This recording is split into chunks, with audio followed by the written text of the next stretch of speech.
So I'm sorry because I've given you guys the impression, especially of late, that I'm weak. I'm not a weak man. And I think sometimes when you're being vulnerable and you're telling people your truth, they can read that as weakness. But I didn't get to be 22 years clean and sober by being weak. I didn't get to be the man that I am that have left house and home multiple times in pursuit of a vision that I got as far back as 1998. And I've been in pursuit of that thing for a while. And relationships and family and everything and everybody took a back seat to what I felt I was put on this planet to do. So when I talk about my financial vulnerability, that is misleading because I am still here. Now, 12 years in the same apartment after multiple times things coming against me in this very space, and I'm still here.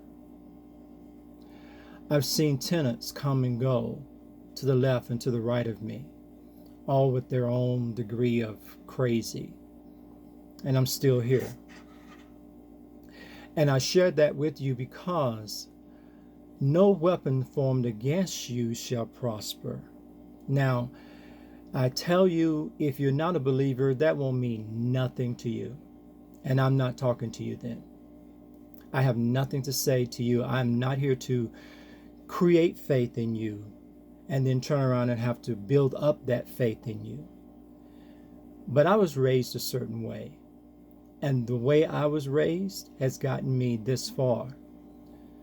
So I do you a disservice by not letting you know that I know without a shadow of a doubt that everything that ever comes against me never wins. Ever. I am living proof of that. Turning 62 on Tuesday, the 16th, is very significant because I know a lot of people, even members of my own family, that didn't make it to this age.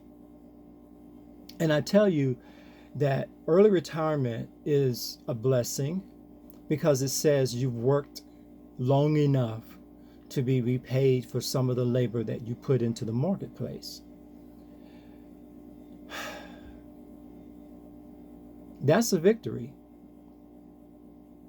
And I'm grateful for that. I really am. And I tell you another truth. I stood outside in the red outfit and I said, I'm not going to talk about the problems. I'm going to talk about only that I know this has an ending.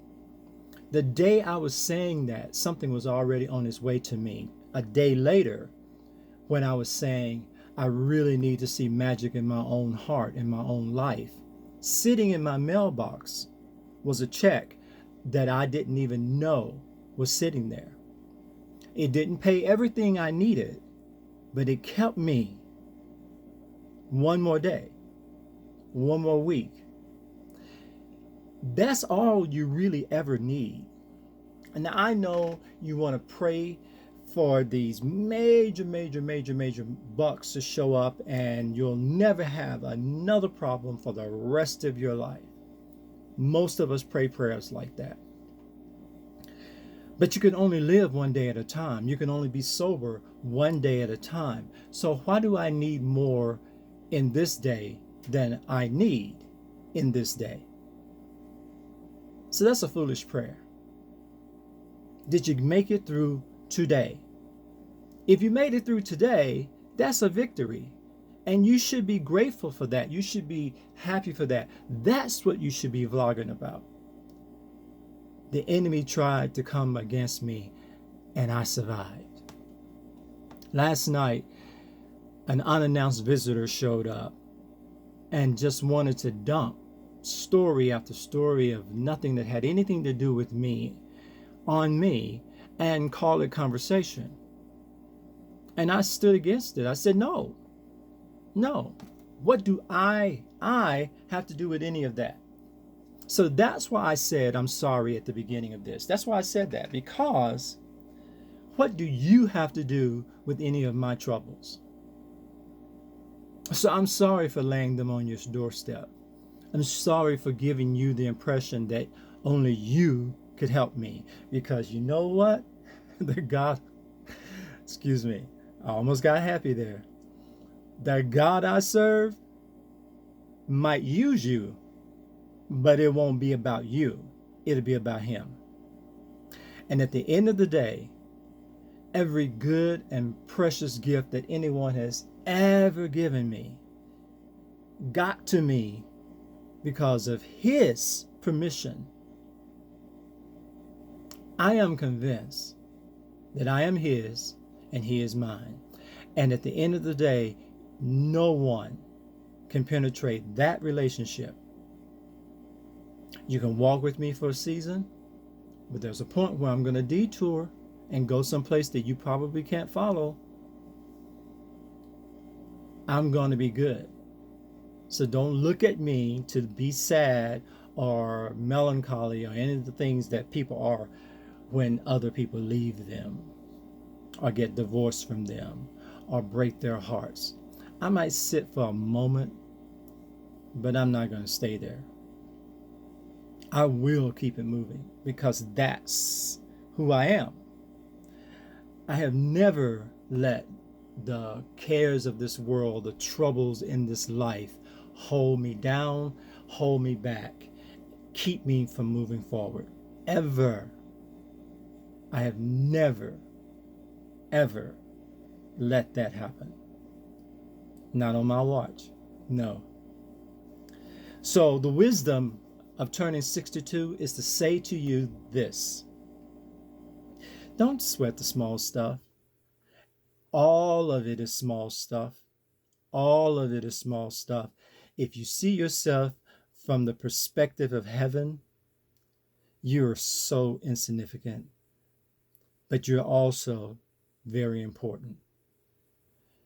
Stop bemoaning what you don't have, who doesn't love you, who broke your heart, who lied to you, who's mistreating you. Stop it. Stop it. Because it's not a good look on you. It hasn't been a good look on me for a little while now. And I'm so sorry, because that is not who I am. This is who I am. This is who I've always been.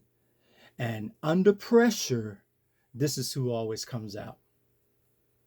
I'm Brother Eden Douglas in Albuquerque, New Mexico, about to turn 62, baby. Hallelujah.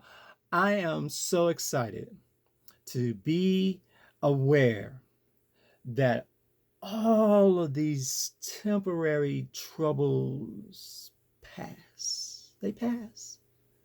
Just keep living. Blessings.